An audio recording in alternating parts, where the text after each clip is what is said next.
l'histoire de 3 frères, il y a longtemps, dans un village. Cette histoire se passe au Moyen-Âge. Ce matin-là, le frère aîné s'était rendu sur la place du village. Et le soir, alors qu'ils étaient en train de dîner à table, il racontait à ses frères ce qu'il avait vu. « Ce matin, mes frères, j'ai rencontré un marchand. Il vendait des cornes de licorne. Ces cornes sont en ivoire. Il a ajouté que les licornes ont des sabots en or et là, au milieu des yeux, elles ont un diadème en diamant. » Le plus maigre des frères était déjà là à sauter au milieu de la pièce. « Mes frères, nous allons devenir riches !» Et Jean, lui, écoutait. « Mes frères, quoi que vous fassiez, je viendrai avec vous. » Alors l'aîné des frères est allé au grenier chercher son fusil. Le maigre est allé sous le lit, il a tiré une caisse en bois. À l'intérieur, il y avait également son arme. Et Jean, lui, est sorti dans le jardin. Il est allé sous son arbre préféré.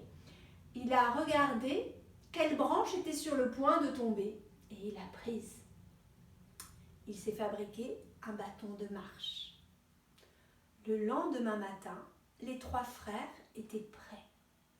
Ils sont partis sur la route. Ils ont marché. Ils ont marché. Ils ont marché longtemps. Et Jean a commencé à chanter pour se donner du courage. Na, na, na, na, na. Ils ont marché 40 jours. Ils sont arrivés sur la place d'un village. Il y avait une fête avec des boissons et puis du poulet, de la viande, des chanteurs, des musiciens. L'aîné des frères est allé trouver le Seigneur.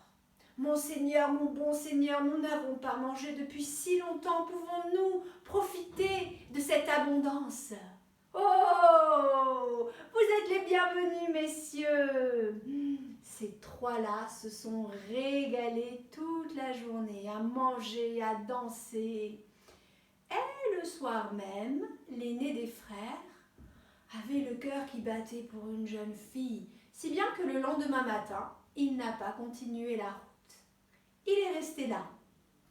Jean a repris le chemin avec son frère, le maigre. Et ils ont marché.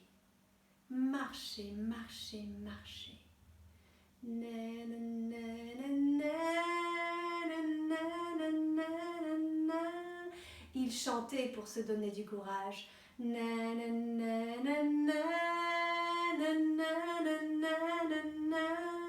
Ils ont marché 40 jours.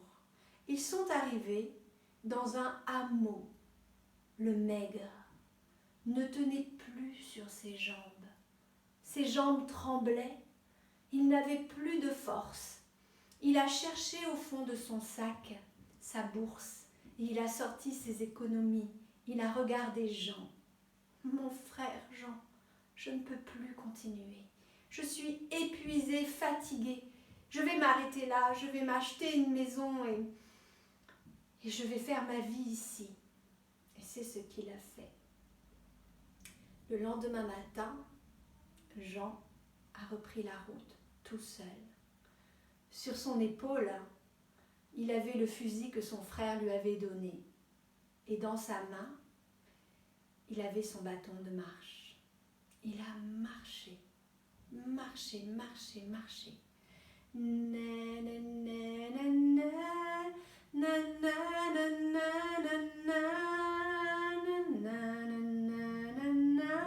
Il a marché 40 jours. Il est arrivé dans une clairière. C'était le matin, il y avait de la brume. Au milieu de la clairière se tenait une cabane en bois.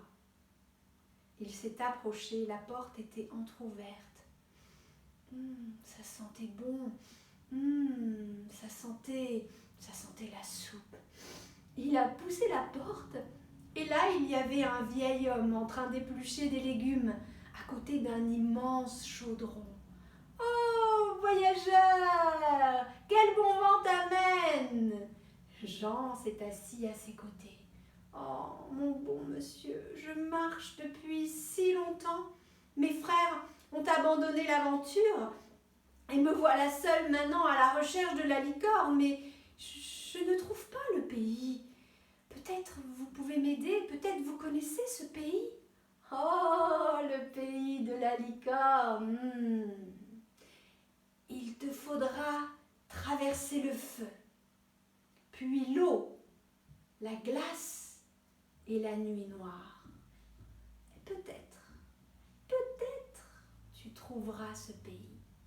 Mais je vais te donner à manger de ma soupe. Ça va te donner des forces et ça va te porter chance. » Alors Jean a mangé, il a mangé jusqu'à n'avoir plus faim et il est parti. Derrière la clairière, il y avait une immense forêt, noire. Il marchait dans la forêt et tout à coup, il a senti de la chaleur monter par ses pieds. C'était comme si la terre brûlait, mais il n'y avait pas de flamme.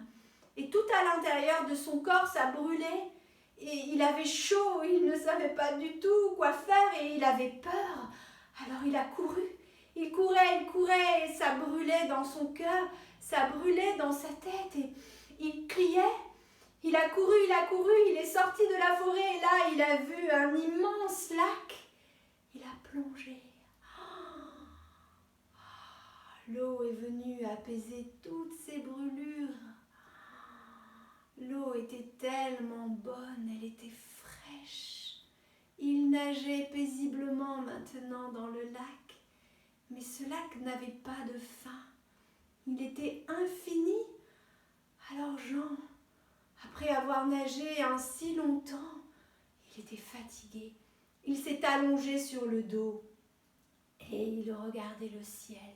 Le ciel était beau, il était bleu et soudain, le ciel est tombé sur lui. Il a emprisonné, Jean ne pouvait plus bouger. Il était coincé entre l'eau du lac et entre le ciel. Et le vent soufflait dans le ciel. Et le vent soufflait sur la peau de Jean. Il avait froid, il avait tellement froid et tout s'est congelé. Il était prisonnier maintenant de la glace. Et c'était tellement froid, mais tout se mélangeait. Le froid devenait chaud et ça le brûlait à l'intérieur. Ça le brûlait dans son cœur et dans sa tête. Il ne savait plus qui il était. Il ne savait plus ce qu'il faisait là. Il n'avait plus le souvenir de sa vie d'avant. Alors ses yeux se sont fermés.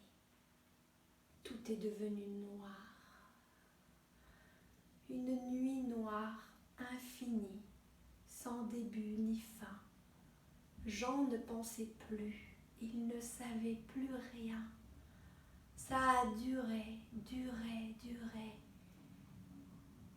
Et il a entendu un souffle dans son oreille, un souffle fort et il a senti une odeur. Ses yeux se sont ouverts devant lui. Il les a vus, les yeux de la licorne, des yeux couleur soleil.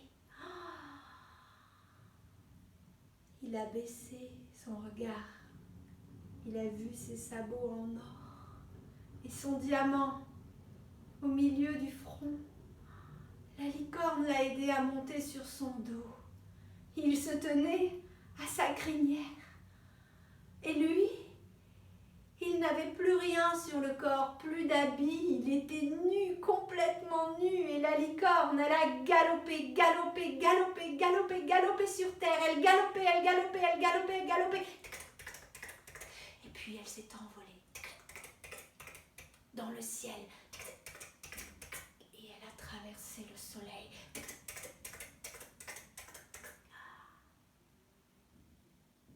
Et Jean s'est retrouvé chez lui, dans sa maison, la maison où il vivait avec ses frères. Il n'était pas seul. Sa femme était là, une vieille femme, avec des sabots en or. Et lui-même était vieux, et tout autour de lui, il y avait une ribambelle d'enfants qui l'écoutaient.